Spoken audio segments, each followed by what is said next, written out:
So there I was, first day back at work after 2 months of medical leave, sitting in my home office at 9:47 a.m. when I said out loud that my new manager looked like a divorced Ken doll who gets off on micromanaging.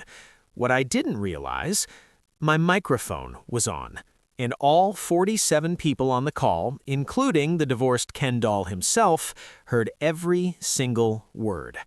This is the story of how I almost got fired in under 1 hour of returning to work. Okay, so let me back up.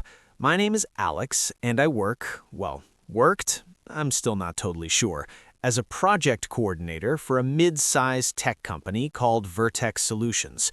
2 months earlier, I'd had to take emergency medical leave for a pretty severe back injury.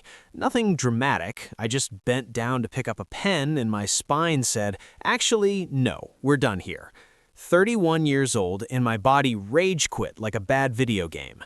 Fast forward through 8 weeks of physical therapy, way too much daytime TV, and a crippling fear that I'd been forgotten at work, and I was finally cleared to return.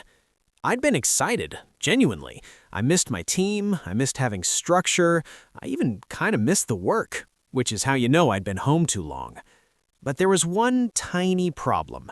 While I was gone, my old manager, Patricia, who was awesome by the way, very chill, trusted us to do our jobs, she got promoted, and her replacement was a guy named Derek Hutchinson.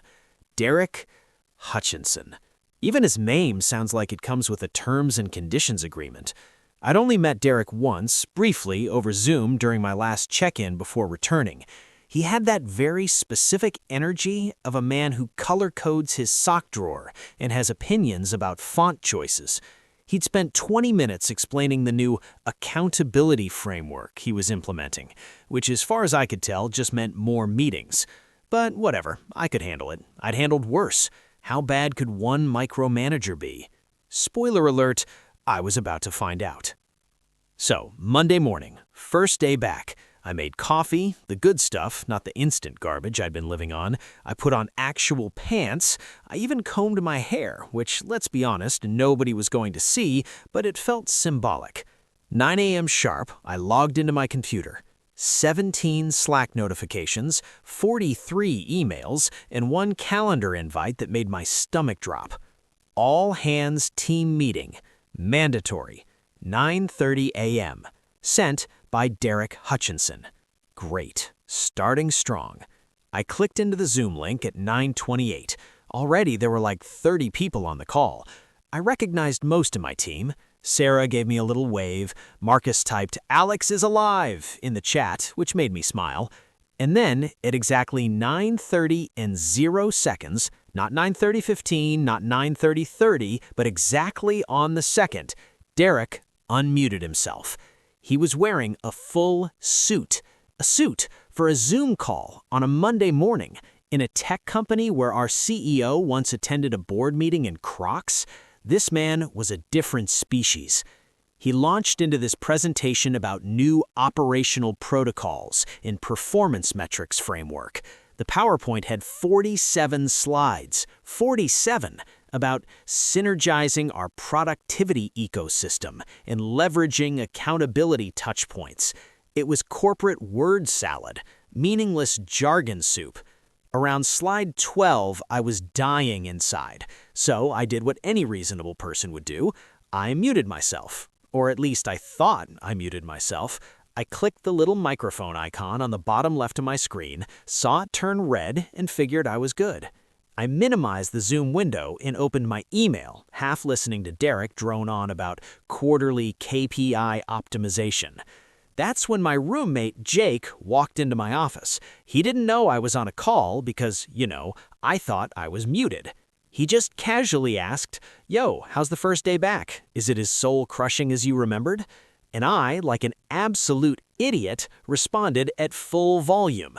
Dude, worse. Remember I told you about the new manager, Derek? He's been talking for 20 minutes and hasn't said a single actual thing. It's like listening to a corporate AI generate buzzwords. Jake laughed, and I kept going, because apparently I have zero self-preservation instinct. I'm serious. He looks like a divorced Ken doll who gets off on making people fill out status reports. He's wearing a full suit right now. A suit? Like, buddy, we can see your bookshelf. We know you're in your house. Who are you trying to impress? Jake was dying laughing at this point, which only encouraged me. And get this, he keeps saying circle back and touch base. I counted. He said 9 times circle back. We've been here for 25 minutes. If we circle back anymore, we're going to end up in a different dimension. I was on a roll. I was venting 2 months of anxiety and frustration. It felt good. And then Jake said something that made my blood turn to ice. Dude, why is your mic icon green? I looked at my screen. The Zoom window I'd minimized was still open in my taskbar, and there, in that tiny preview window, I could see the little microphone icon next to my name. It was green, not red, green, which meant, oh no. Oh no, no, no, no. I maximized the Zoom window so fast I almost broke my mouse. The chat was exploding. Sarah, Alex, Buddy, Marcus, oh my God, someone else. Dead Skull. Another person. This is the best first day back ever. And then I saw it. My name, with a little green microphone icon and a notification that said, Speaking, Alex Morrison, in the participants list. I had been unmuted the entire time. Every word, every insult, the divorced Ken doll comment, the corporate AI thing, the suit joke, the circle back count, everything. And there, on the screen, frozen in the middle of slide 23, was Derek Hutchinson. His face was red. Not like embarrassed red, like fury red. Like a tomato having an existential crisis. The entire call was silent. 47 people. Dead silent. I could feel my heart trying to escape through my rib cage. My hands were shaking. I wanted the earth to swallow me whole. I frantically clicked the mute button. Actually muted myself this time, and just sat there staring at my screen like a deer in headlights. Derek cleared his throat. That's all he said. Just cleared his throat. Then he said, in the coldest, most terrifyingly calm voice I've ever heard, Alex, I'm glad you're back. We'll continue this presentation. You and I will speak privately after this meeting concludes. And then he just kept going. Slide 23, slide 24, like nothing happened. But I couldn't hear a single word. My brain was stuck in a loop of, you're fired, you're so fired, you're the most fired person in the history of being fired. I'd been back at work for 47 minutes, and I'd already torpedoed my entire career. The meeting finally ended at 10:15. The second Derek left the call, my Slack absolutely detonated. Marcus, bro, I'm crying. Sarah, I can't believe you said that out loud. Someone from accounting, divorced Ken doll, is sending me. But then I saw it, the message I was dreading, from Derek Hutchinson. Please join me in a private Zoom room. Link below. Immediately. My stomach dropped into my shoes. This was it. I was about to get fired on my first day back. I'd be a cautionary tale. They'd use me in training videos about what not to do on video calls. I clicked the link with shaking hands. Derek's camera turned on. He was still in that stupid suit. His face was unreadable. For a solid 10 seconds, he just stared at me, not blinking, just staring. Then he said, Alex, do you have anything you'd like to say? I took a deep breath. I figured I might as well go out with some dignity. Derek, I am so incredibly sorry. That was completely unprofessional and disrespectful. I thought I was muted, but that's not an excuse. I should never have said those things, whether I was muted or not. I understand if you need to take disciplinary action. I messed up. Badly. He nodded slowly. You're right. You did mess up. Badly. My heart sank. You did that. Inappropriate, disrespectful, and completely undermined my authority in front of the entire team. I nodded, waiting for the axe to fall. However, however? You're not going to fire me. You're not? No, but we need to have a very frank conversation." He leaned back in his chair, and for the first time, he actually looked human, maybe less like a corporate robot and more like an actual person. "Alex, I know I come across as intense. I'm aware of that. And honestly, the divorced Ken doll thing was, well, it was creative, I'll give you that. But here's the thing. I'm new to this role. This is my first time managing this team size, and I'm terrified of screwing it up. So yeah, I overcompensate.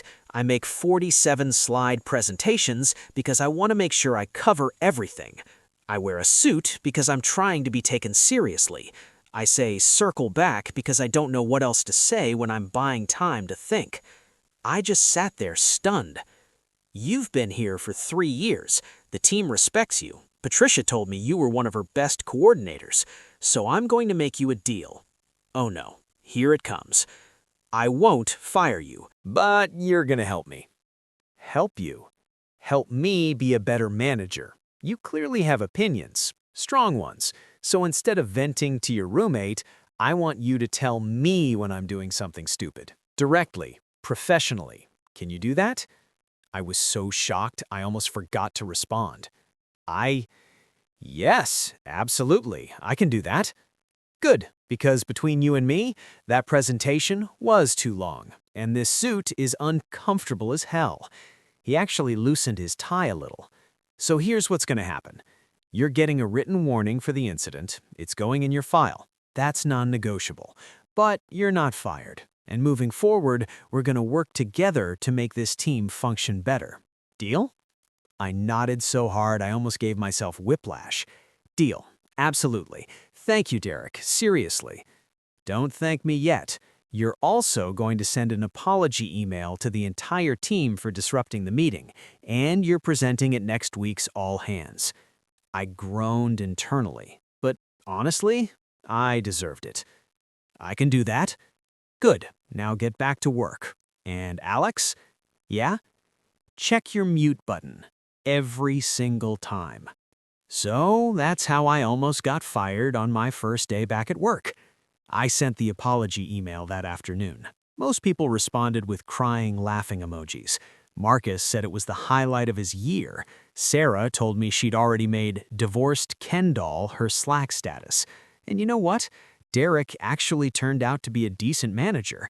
Once he relaxed a little, he was way more reasonable. We started having weekly one-on-ones where I'd give him honest feedback, and he actually listened. The team meeting presentations got shorter, he stopped wearing the suit, and yeah, he still says circle back sometimes, but I let it slide.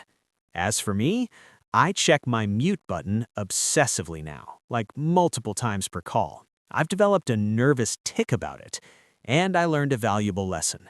Never, ever assume you're muted, because the universe has a sense of humor, and it will make you pay for that assumption. Oh, and Jake? He still brings up the divorced Ken doll thing at parties. Some things never change. If you enjoyed this disaster of a story, hit that like button and subscribe for more workplace nightmares. And seriously, check your mute button. Trust me on this one.